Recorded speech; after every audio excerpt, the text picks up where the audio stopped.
ikro dalam pendidikan Islam.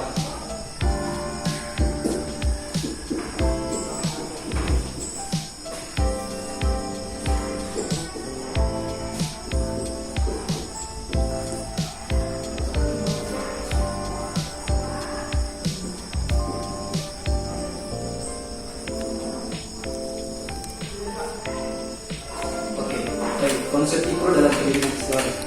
Tentunya teman-teman sudah tidak asing dengan kata ikro ini, ya. Coba apa itu ikro? Ikro,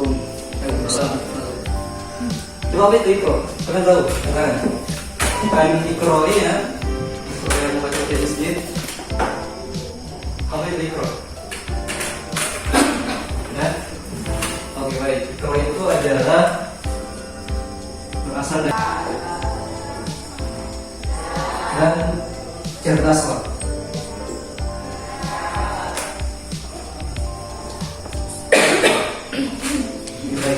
Ini merupakan kata, hanya satu kata, tapi dengan kata ini Nabi Muhammad SAW mampu membangun umat Islam yang diharapkan oleh Allah Subhanahu Wa Taala. Itu bukan tanpa sebab, karena pada kisahnya, Nabi Muhammad SAW pada saat itu bertahan di Gua Hira atau berdiam diri di Gua Hira. Kemudian datanglah seseorang yang berjubah putih dan mengatakan, dan memeluk Rasulullah dan mengatakan, "Iqra ya Rasulullah," atau bacalah. Kemudian Nabi Muhammad mengatakan, "Ma'ana biqari," aku tidak bisa membaca. Sekali lagi pria itu mengatakan, "Iqra ya Rasulullah," tapi sekali lagi Nabi Muhammad mengatakan, "Ma'ana biqari," aku tidak bisa membaca. Pas ketiga kali orang ini mengatakan, lagi dia. Dia menemui Rasulullah. Kemudian dia katakan, "Ya Rasulullah, saya ingin berjihad di jalan Allah di bawah kewajiban ini." Ini yang dikatakan oleh anak ini. Kemudian yang Rasulullah katakan, "Belum bisa karena masih kecil kan." Kemudian anak ini pergi ke ibunya sambil menangis. Bayangkan hal ini kepada paman-pamannya. Dan paman-pamannya ini membawa anak ini kepada Rasulullah dan mengatakan, "Hai Rasulullah, ini anak kami, ini ponakan kami, ini cucu kami.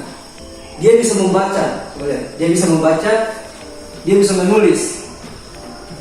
Ini, dia bisa membaca, dia bisa menulis." Kemudian Rasulullah menyuruhkan kepada paman-pamannya ini untuk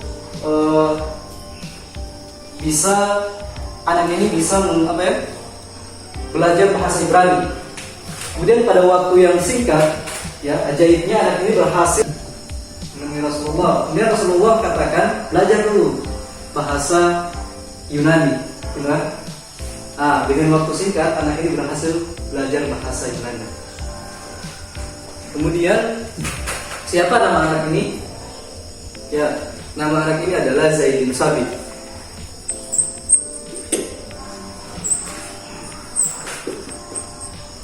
Bukan. Oh, gimana jadi ikro? Ya. Apa yang betul kan? Banyak orang.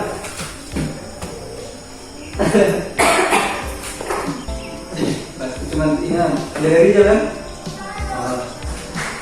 Datang masuk ke saya. Oke, baik. Jadi teman-teman, ya, bacalah di sini bukan hanya membaca saja, ya, tapi di sini adalah pahamilah, cerdaslah. Jadi agama Islam itu menuntut teman-teman untuk pintar, untuk cerdas. Ya, kalau misalnya tidak cerdas atau tidak pintar, generasi muda Islam ini menjadi apa? Gitu kan? Tidak harus membaca buku, tidak. Membaca segala situasi itu perlu juga. Ya, membaca situasi itu perlu juga.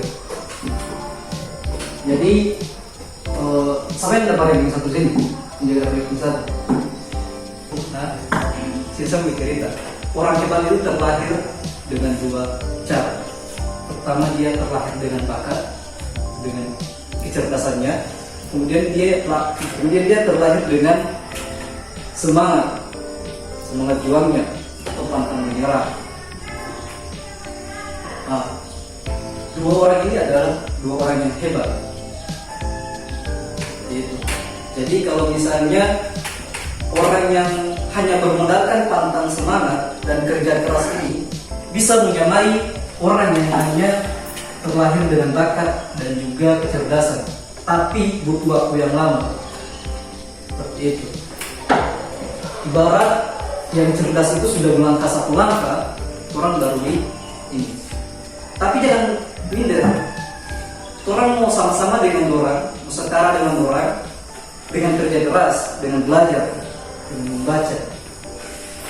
Jadi banyak-banyak belajar. Ya, orang hebat itu begitu. Sampai pernah yang pernah nonton film Naruto di sini? Naruto? Nonton Terokli? Nah, dia itu dalam ujian Chunin ya, di serial Naruto tidak pernah lulus ujian. Kenapa? Karena dia tidak memiliki bakat dan kecerdasan. Tapi pada saat itu dia bertemu dengan TP guru bernama Gai Sensei. Di situ dia diajarkan pantang semangat dan tidak mudah menyerah. Sini. Nah, di sini mata Sharingan itu tidak mampu mengimbangi kecepatan dari Rock Lee. Karena apa? Karena Rock Lee itu terus berlatih dan belajar. Gitu. Dennis mampu menjuara satu, tapi dengan belajar. Begitu. Jadi belajarnya ini kasih tingkat ke sana. Jangan cuma datang di rumah main HP dari jam 12 sampai jam 12 malam. Cari cowok. Jadi belajar. Tapi lihat dulu dapurnya yang bagaimana. Itu kan? Kalau dapur yang tidak sarjana kan ditaruh ya. Ya gimana gagal kan? Ya. Gitu. Kalau misalnya orang bilang apa? Saya bertanyakan. Pak Ina ini masih dulu di sini. Saya lalu di sana. Ini masih SD itu. Katanya orang diem. Balik ke pikiran. Jadi belajar lah. Ya. Jangan dari SMP kamu makan, ya kan? Ada pertanyaan? Hah? Woi, sebelumnya lu perkenalkan lu mau kenal anak ini? Lu belum lupa ya? Terusan dulu dari terusan.